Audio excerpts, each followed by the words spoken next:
ഒരുപാട് പ്രതീക്ഷകൾ തല്ലിത്തകർത്താണ് ഇന്ത്യ സഖ്യത്തെ നാഥനില്ലാ കളരിയാക്കി നിതീഷ് കുമാർ ഇറങ്ങിപ്പോയത്. നിതീഷിന് ഇവിടെ വിട്ടു പോകാൻ കഴിയില്ലെന്ന് പലപ്പോഴും രാഹുൽ ഗാന്ധി പറയുമായിരുന്നു. എന്നാൽ രാഹുലിനെ പോലും ഞെട്ടിച്ചായിരുന്നു നിതീഷിന്റെ ഇറങ്ങിപ്പോക്ക്. എന്നാൽ അപ്പോഴൊന്നും പ്രതികരിക്കാതിരുന്ന രാഹുൽ കഴിഞ്ഞ ദിവസം പ്രതികരിച്ചുകൊണ്ട് രംഗത്തു വന്നു.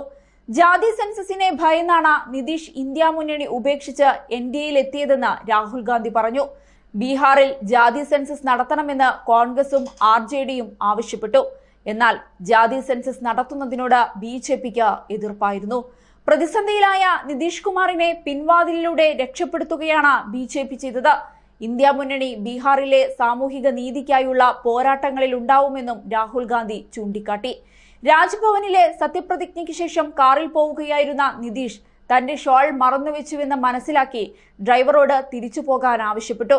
തിരിച്ച് രാജ്ഭവനിലെത്തിയ നിതീഷിനോട് നിങ്ങൾ ഇത്രയും പെട്ടെന്ന് വീണ്ടും ഇവിടെ എത്തിയോ എന്നാണ് ഗവർണർ ചോദിച്ചത്.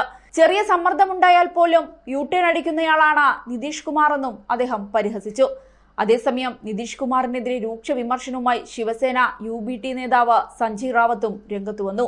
നിതീഷ് കുമാറിന് മറവിരോഗമാണെന്നും ഏത് പാർട്ടിയുടെ പക്ഷത്തായിരുന്നു എന്ന് അദ്ദേഹത്തിന് മനസ്സിലാവുന്നില്ലെന്നുമായിരുന്നു റാവത്തിന്റെ പരാമർശം.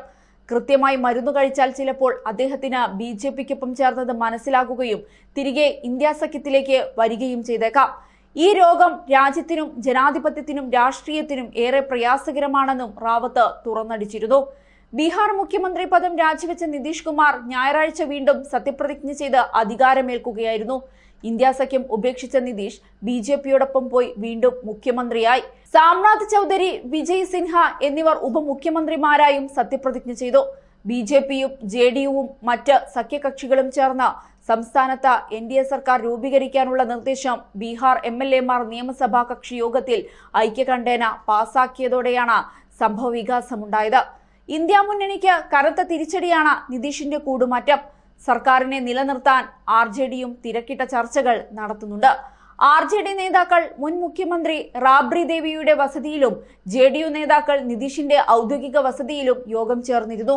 നിതീഷിന്റെ കൂടുമാറ്റം തടയാൻ RJD നേതാവ് ലാലു പ്രസാദ് യാദവിനെ രംഗത്തിറക്കി ഇന്ത്യ മുന്നണി ശ്രമം നടത്തിയെങ്കിലും അദ്ദേഹം വഴങ്ങിയിരുന്നില്ല. അതേസമയം നിതീഷ് പോയതിന്റെ ക്ഷീണം മറികടക്കാൻ മമതാ ബാനർജിയെ അനുനയിപ്പിക്കാനുള്ള നീക്കവും കോൺഗ്രസ് നടത്തുന്നുണ്ട്. ബംഗാളിൽ തൃണമൂൽ കോൺഗ്രസുമായി സഖ്യമുണ്ടാക്കാനാണ് ശ്രമം. പാർട്ടി അധ്യക്ഷൻ ഖാർഗെ തന്നെയാണ് മമതയെ അനുനയിപ്പിക്കാൻ രംഗത്തിറങ്ങിയിരിക്കുന്നത്. അതേസമയം നിതീഷ് കുമാർ NDAക്കൊപ്പം ചേർന്നാലും ഇന്ത്യ സഖ്യത്തെ ബാധിക്കില്ലെന്നാണ് ബംഗാൾ മുഖ്യമന്ത്രി മമതാ ബാനർജി പറഞ്ഞത്. നിതീഷിന്റെ വിശ്വാസത്തെയാണ് നഷ്ടപ്പെടുത്തിയിരിക്കുന്നതെന്നും അവർ പറഞ്ഞു. അതേസമയം ലോക്സഭാ തെരഞ്ഞെടുപ്പിൽ ബംഗാളിൽ ഒറ്റയ്ക്ക് മത്സരിക്കുമെന്ന് കഴിഞ്ഞ ദിവസം തൃണമൂൽ കോൺഗ്രസ് നേതാവ് വ്യക്തമാക്കിയിരുന്നു. എന്നാൽ പ്രാദേശിക കക്ഷികൾ ഒറ്റക്കെട്ടായി നിൽക്കുമെന്നും ലോക്സഭാ തെരഞ്ഞെടുപ്പ് ഫലം പുറത്തുവന്ന ശേഷം ഭാവി കാര്യങ്ങൾ തീരുമാനിക്കുമെന്നുമായിരുന്നു അവർ വിശദീകരിച്ചത്. കോൺഗ്രസ് സംസ്ഥാന ഘടകം കൂടുതൽ സീറ്റിൽ അവകാശവാദം ഉന്നയിച്ച് രംഗത്തെത്തിയതിനു പിന്നാലെയായിരുന്നു മമതയുടെ ഈ പ്രഖ്യാപനം.